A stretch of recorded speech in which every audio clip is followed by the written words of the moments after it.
पहला प्रश्न है, ए और ऐ वर्ण क्या कहलाते हैं? तो ए और ऐ वर्ण है, ये क्या कहलाते हैं? तो आपका उत्तर हो जाएगा कंठ तालव्य। कंठ तालव्य कहलाते हैं। तो आपका डी ऑप्शन है बिल्कुल राइट हो जाएगा। अगला प्रश्न है, यहाँ पर क्षय ध्वनि किसके अंतर्गत आती है? बताइए, क्षय ध्वनि है ये किसके अंतर्गत आती है? तो आपका आंसर हो जाएगा संयुक्त वर्ण के अंतर्गत आती है। संयुक्त वर्ण के अंतर्गत सी ऑप्शन आपका बिल्कुल राइट हो जाएगा। नेक्स्ट प्रश्न है, तपोवन में प्रयुक्त संधि का क्या नाम है? तपोवन में जो संयुक्त संधि है, प्रयुक्त संधि है, उसका क्या नाम है? तो आपका उत्तर होगा विसर्ग संधि। विसर्ग संधि सी ऑप्शन आपका राइट होगा। अगला प्रश्न है, अभिषेक का सही संधि विच्छेद क्या है? अभिषेक का सही संधि विच्छेद क्या है? तो आपका उत्तर हो जाएगा अभि प्लस शेक। तो इसका राइट आंसर हो जाएगा बी ऑप्शन। चलिए अगला प्रश्न है, गमन शब्द को विपरीतार्थक बनाने के लिए आप किस उपसर्ग का प्रयोग करेंगे? दोस्तों, उपसर्ग का मतलब होता है जो शब्द के प्रारंभ में लगते हैं। तो यहाँ गमन शब्द है, इसका विपरीतार्थक शब्द क्या हो जाएगा? आ लग जाएगा। आ तो हो जाएगा आगमन। क्या हो जाएगा? आगमन हो जाएगा। तो यहाँ पर आपका बी ऑप्शन है बिल्कुल राइट हो जाएगा। अगला प्रश्न है, अर्जुन शब्द को स्त्रीवाचक बनाने के लिए आप किस प्रत्यय का प्रयोग करेंगे? इसमें प्रत्यय का प्रयोग पूछा है, तो प्रत्यय है शब्द के लास्ट में लग जाएगा। यहाँ पर अनुज शब्द है, तो इसका स्त्रीवाचक हो जाएगा अनुजा। आ लग जाएगा, तो सी ऑप्शन आपका बिल्कुल राइट हो जाएगा। क्या हो जाएगा? अनुजा हो जाएगा। तो सी ऑप्शन आपका राइट होगा। अगला प्रश्न है, पूछा है गौशाला में कौन सा समास है? तो आपका राइट आंसर हो जाएगा तत्पुरुष समास। गौशाला में तत्पुरुष समास है। ए ऑप्शन आपका राइट हो जाएगा। अगला प्रश्न है, साग पात में कौन सा समास है? साग पात में कौन सा समास है? वेरी वेरी इंपॉर्टेंट क्वेश्चन है ये आपके लिए। तो यहाँ पर आपका हो जाएगा राइट होगा द्वंद्व समास। साग पात में द्वंद्व समास है, तो यहाँ पर डी ऑप्शन आपका बिल्कुल राइट हो जाएगा। चलिए अगला प्रश्न है, जिस शब्द के क्या है, जिस शब्द के कई सार्थक खंड हो सकते हैं उन्हें क्या कहते हैं? तो दोस्तों इसका सही उत्तर हो जाएगा क्या? यौगिक। यौगिक यहाँ पर राइट आंसर हो जाएगा। बी ऑप्शन को राइट कर दो।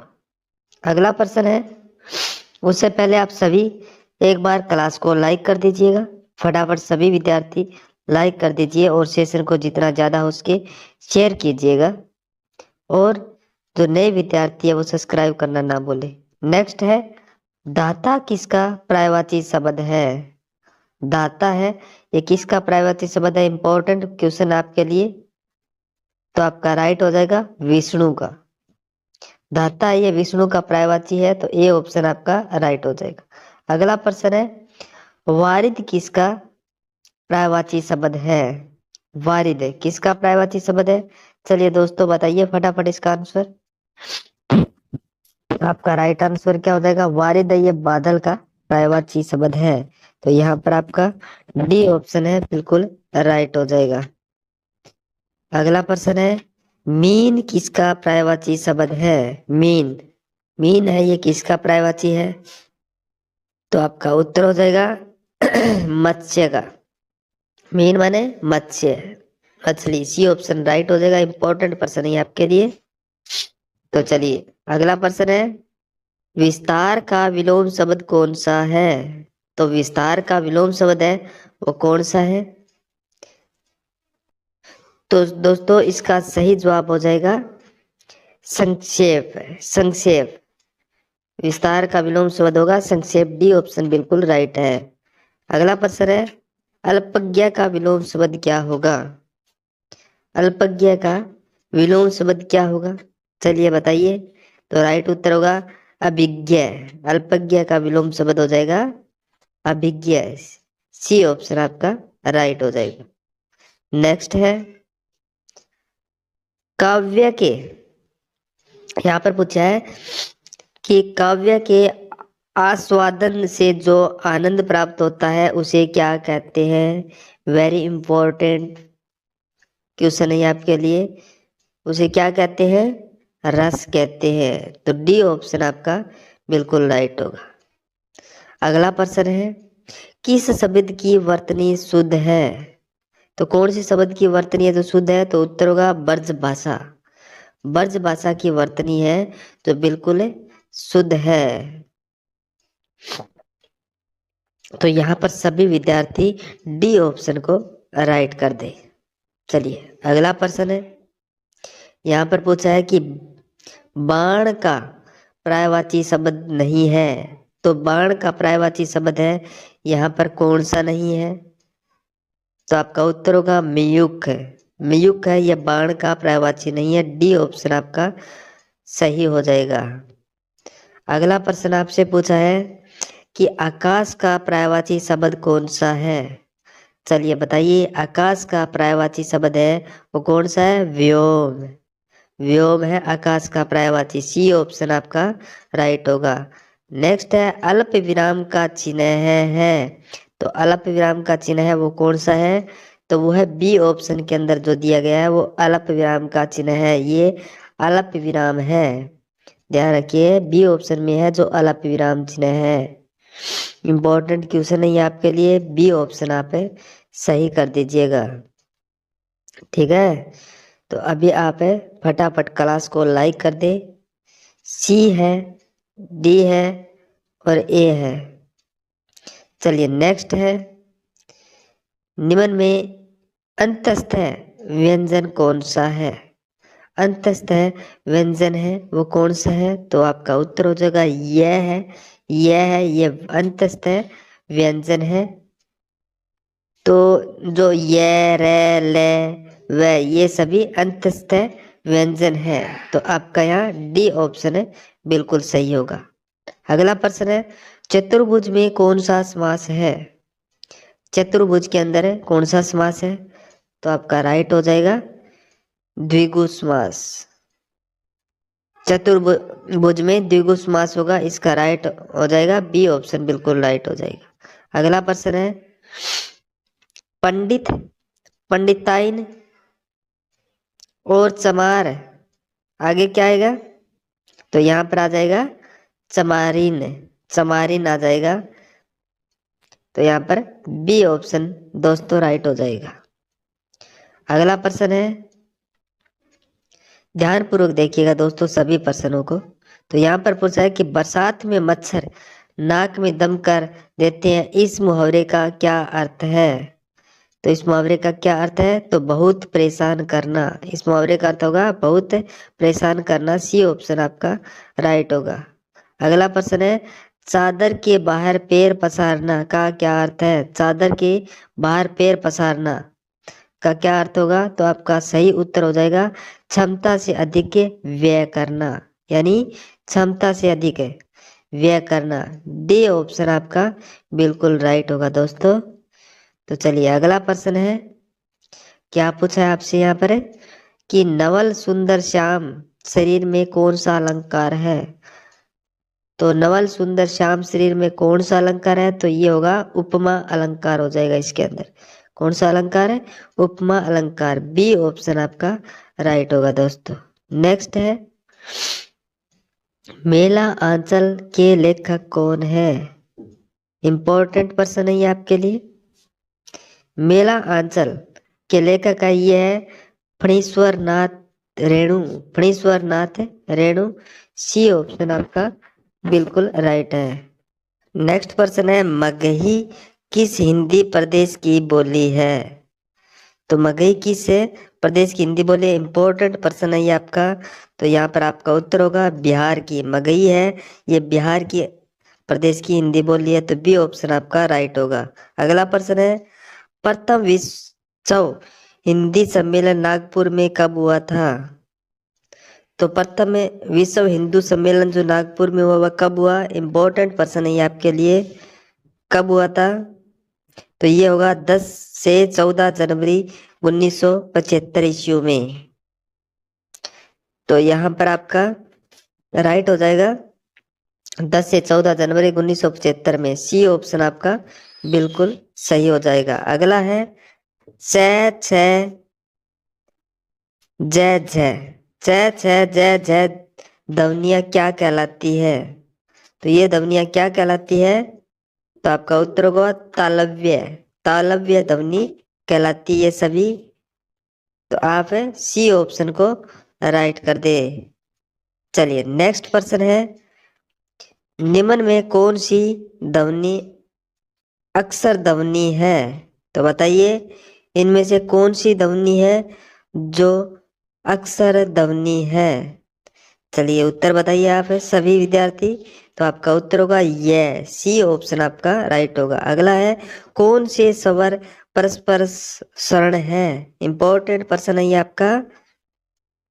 तो बताइए कौन से स्वर है जो परस्पर सवर्ण है? तो आपका राइट आंसर यहाँ पर क्या हो जाएगा? सवर्ण कौन सा है? ई और ई। सी ऑप्शन है आपका राइट हो जाएगा। यहाँ पर सी ऑप्शन बिल्कुल राइट है। नेक्स्ट प्रश्न है, आपसे पूछा है, घ का उच्चारण स्थान क्या है? तो बताइए घ का उच्चारण स्थान है वो क्या है? तो उत्तर होगा कंठ है। कंठ हो जाएगा। बी ऑप्शन आप सभी का राइट हो जाएगा। चलिए नेक्स्ट प्रश्न है, निम्न में अघोष व्यंजन कौन से है? तो अघोष व्यंजन पूछा है वो कौन से है? इनमें से बताइए। तो आपका उत्तर यहाँ पर हो जाएगा अघोष व्यंजन है वो ख और घ हो जाएंगे। ख और घ। सी ऑप्शन आपका राइट हो जाएगा। अगला प्रश्न है, कौन सा व्यंजन मूर्धन्य नहीं है? तो बताइए कौन सा व्यंजन है जो मूर्धन्य नहीं है? तो आपका राइट आंसर होगा ले। ले। तो ए ऑप्शन आपका बिल्कुल राइट हो जाएगा। चलिए सभी विद्यार्थी एक बार क्लास को लाइक कर दे और इस सेशन को जितना हो सके ज्यादा से ज्यादा शेयर कीजिएगा दोस्तों। नेक्स्ट प्रश्न है आपसे, हिंदुस्तान बोली का नाम किसने दिया था? तो हिंदुस्तान बोली का नाम है वो अंग्रेज ने दिया था। किसने दिया था? अंग्रेज ने। बी ऑप्शन आपका राइट हो जाएगा यहाँ पर। चलिए अगला प्रश्न है, बागरू कहाँ की बोली है? बागरू। बागरू है ये कहाँ की बोली है? चलिए फटाफट आंसर बताइएगा। तो इसका राइट आंसर हो जाएगा आपका पश्चिम हिंदी है। बागरू है ये पश्चिमी हिंदी है। तो आपका सी ऑप्शन बिल्कुल राइट हो जाएगा। नेक्स्ट प्रश्न है, कोरवी किस बोली को कहते हैं? कोरवी। कोरवी है ये किस बोली को कहते हैं? इंपॉर्टेंट प्रश्न है ये आपके लिए। तो कोरवी है किस बोली को कहते हैं? तो आपका उत्तर यहाँ पर क्या हो जाएगा? तो राइट आंसर यहाँ पर होगा खड़ी बोली। खड़ी बोली को कहते हैं। बी ऑप्शन आपका बिल्कुल राइट है। नेक्स्ट प्रश्न है, मानक हिंदी से क्या तात्पर्य है? तो बताइए मानक हिंदी से क्या तात्पर्य है? तो उत्तर होगा शिष्ट व सुनिश्चित लोगों की भाषा। शिष्ट व सुशिक्षित लोगों की भाषा। तो सी ऑप्शन आप सभी का राइट हो जाएगा। अगला प्रश्न है, कबीर दास की भाषा कौन सी थी? तो बताइए कबीर दास की है तो भाषा कौन सी थी? तो आपका राइट होगा संदूकड़ी। कबीरदास की भाषा ये संदूकड़ी थी। डी ऑप्शन आपका राइट हो जाएगा। नेक्स्ट है, राजभाषा आयोग के प्रथम अध्यक्ष थे। राजभाषा आयोग के प्रथम अध्यक्ष थे, इंपॉर्टेंट पर्सन है, कौन थे? तो उत्तर हो जाएगा जी बी खरे। जी बी खरे, बी ऑप्शन आपका बिल्कुल राइट होगा। चलिए नेक्स्ट पर्सन है, अपभ्रंश शब्द का सर्वप्रथम प्रयोग किसने किया? अपभ्रंश शब्द का सर्वप्रथम प्रयोग है तो किसने किया? तो आपका उत्तर हो जाएगा पतंजलि। पतंजलि ने किया था। तो सी बी ऑप्शन आपका राइट होगा।